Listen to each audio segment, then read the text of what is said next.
Oh, well, yeah. Guess you caught me.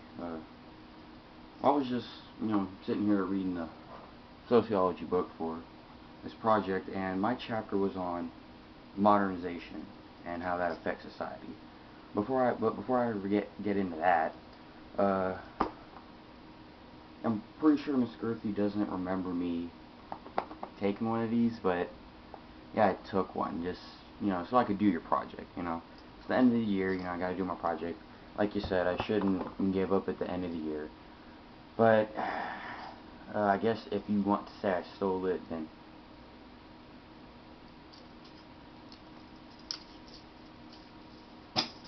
I don't know where those came from, to be honest. I really don't.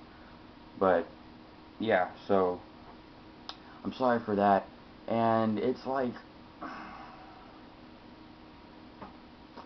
1 o'clock in the morning, and I don't really know why I was up this late.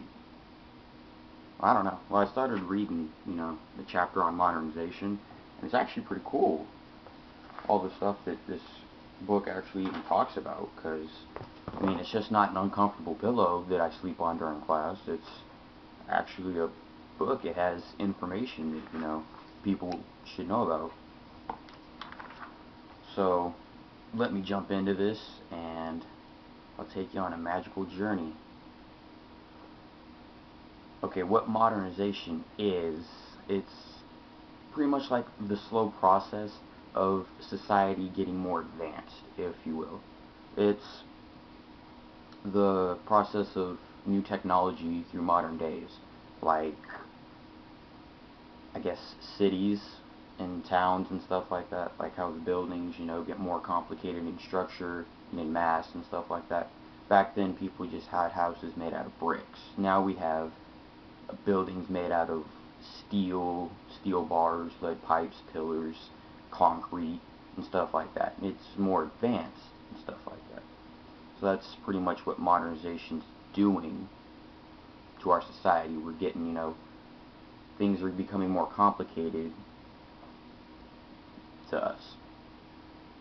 And, well, with the definition of that, there's also a theory about it, which is that, later in life, eventually, to one point, that the whole world would be modernized. Right now, not the whole world is, because there's some, third world countries out there that still pretty much have simpler lives, to where they have houses made out of bricks, and, they farm and stuff like that, instead of just, like, going to the grocery store and buying their foods. So, that's, examples and, the theory and stuff like that. Modernization, it's affected the world so much. Now we just play games like this if we want to play a game, instead of just, like, getting a piece of paper and playing tic-tac-toe. If you wanted to listen to music, you didn't have to have an MP3 player. You had to, like, go to a place that played music, or you had to play an instrument yourself if you wanted to hear music.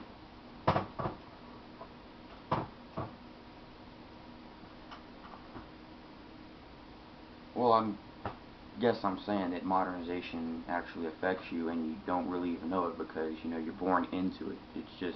It comes naturally to you that, what happens in life, you're just rolling with it as you're going by. And with all of that, there's just so many examples, you can even think of. We have cars, we got phones, computers, big one, television, and things of entertainment. It's just like simple stuff like that, that's moving the world into a further, more advanced society. We're probably going to be at the point, probably about the year 3000, that when you have to go to the bathroom, you can just ask for a bathroom removal, and it's just gone. You don't have to go to the bathroom anymore. You can just be in public and just do that. It's not like you don't have to walk into a bathroom, do your business, and come out. So, we're working on that, probably working on that now. But, with every good thing does come consequences. So, yeah. Consequences to modernization. Well, there are your goods and then you get your bads, but, what the book says is that we will have lower birth rates, higher rates of literacy, a decrease in economic and social inequality, and more personal comforts. So, what that's saying is that lower birth rates, either we're going to have less people being born, or people just aren't going to have sex that often. I don't know. I mean, I had to put my thinking cap on just to even tell you what I just said. So, yeah. Anyways, modernization's not a bad thing, and it's not necessarily, just a good thing. It's just, you don't want it to go so far to a point where it ends up being our downfall. Like, yeah, some things we have now are useful, but, futuristic things, we don't need. We don't need, like, teleporters that where you step on the pad, you're instantly at work. Yes, that would be useful, but we don't need that. We're fine driving cars to work. Uh, some of it's the same, some of it's different. We have stoves that, we still heat stuff on. It's just different and a more advanced design. It can do stuff. It can heat at different temperatures instead of just, cooking it for a longer period of time or a shorter period of time. And, well, off that, I'll read you some more consequences of modernization. Like, modern technology also gives a rise in moral and ethnic questions. For example, at what point should doctors give up the fight to keep terminally ill patients alive through the use of modern technology? See, yeah, eventually you won't really need a doctor because we're going to end up coming up with stuff where you just take a pill and you're cured, or you take a period of pills and then it either gets wrong or it gets better, or it gets rid of it. So eventually we're going to get rid of things that we've come to know, and then there's probably going to be history books just about doctors and what doctors did. Here's even like a cartoon, if you can see that. The two guys working, that shows modernization. Back then, when you were like at a construction site and you were working, you just sat there, ate lunch and talked to them. Now these guys are freaking emailing each other through the computers. They didn't even look at each other.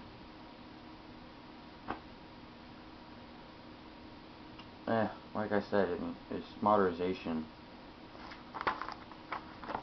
And I'm pretty sure Miss Gerthy doesn't want me just talking about, just that, because between me and you, that's the only section I read.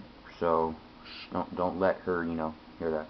Oh, and since it's probably, like, really late, if you look at me right now in the class, more than likely I will be asleep. Yeah, sorry about that, but,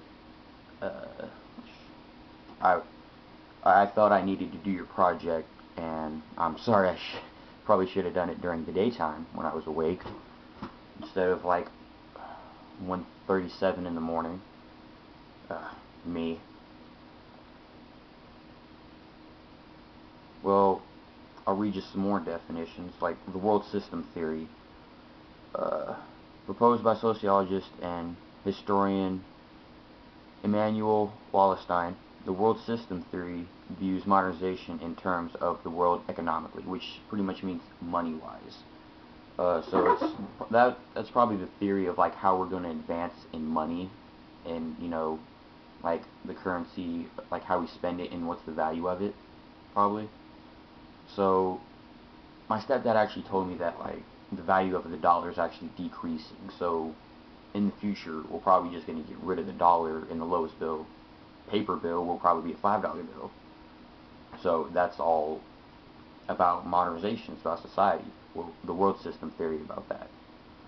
And then we have core nations, which are the most powerful developed nations, like the United States, Canada, Japan, and the countries of, like Western Europe, like France, Portugal, England. I want to throw Germany in there. Italy might be a long stretch, but around there.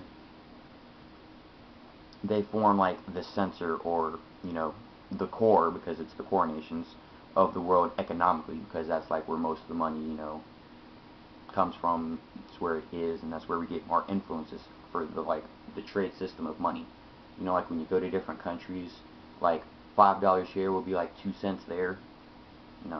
So that's like how that's going.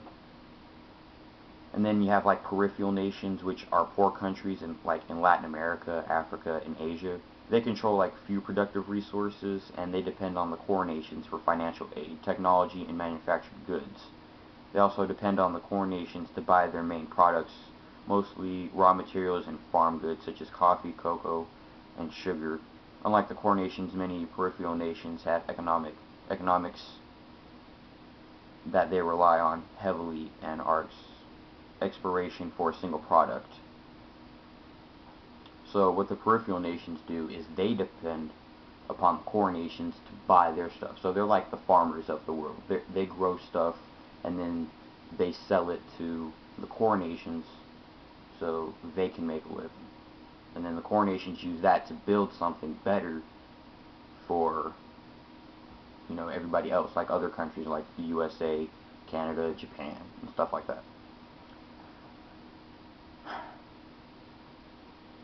So, well, they have a picture, I guess, of like all the leaders. If I'm at a good angle and you guys can see that, they have a picture of like all the leaders of the different countries right there. I think that's George Bush. I wouldn't know. I don't watch public television. And I don't know who these other leaders are, but they have different flags back here, and they're probably in a meeting about the modernization. They're probably talking about something related to this. 9 times out of 10 they would, unless they would. Pretty sure that's why they wouldn't put it in the book. But yeah, well, that's pretty much my project.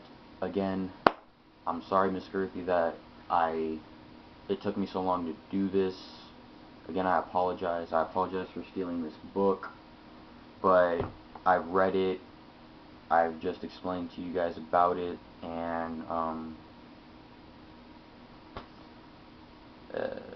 you're a great teacher. You're probably one of the best teachers I've ever had, because you actually interact with your students. You don't just learn their names and then teach what you're supposed to teach just to get your job done. You actually care. You have birthdays on the wall that share, and that's the kind of stuff, that's like the old school stuff you want to keep in society. You don't want that to modernize. You don't want to get rid of that, because then we're just going to have pretty much like helmets that we put on class. We go to school for like 15 seconds. And, that wouldn't be fun, because you wouldn't make friends. You wouldn't know anybody. So, I mean, Miss Gerthy is like a prime example of what we need in society, to keep us, going the way we should be going, instead of modernizing. So, that's my project. I hope everybody learned from it as much as I did, because I actually did learn from this, and hopefully I won't be sleeping on this and since it's the end of my video, you should probably wake me up, so I can figure my grade out. But yeah, Miss Girthy, you rock. The class, you guys rock. So yeah, I hope everybody learned from this little video. I might make more, but I don't know what I'm going to talk about, but you guys can keep me posted on that. So just keep me informed, and well, hope you learned, and I'll see you later.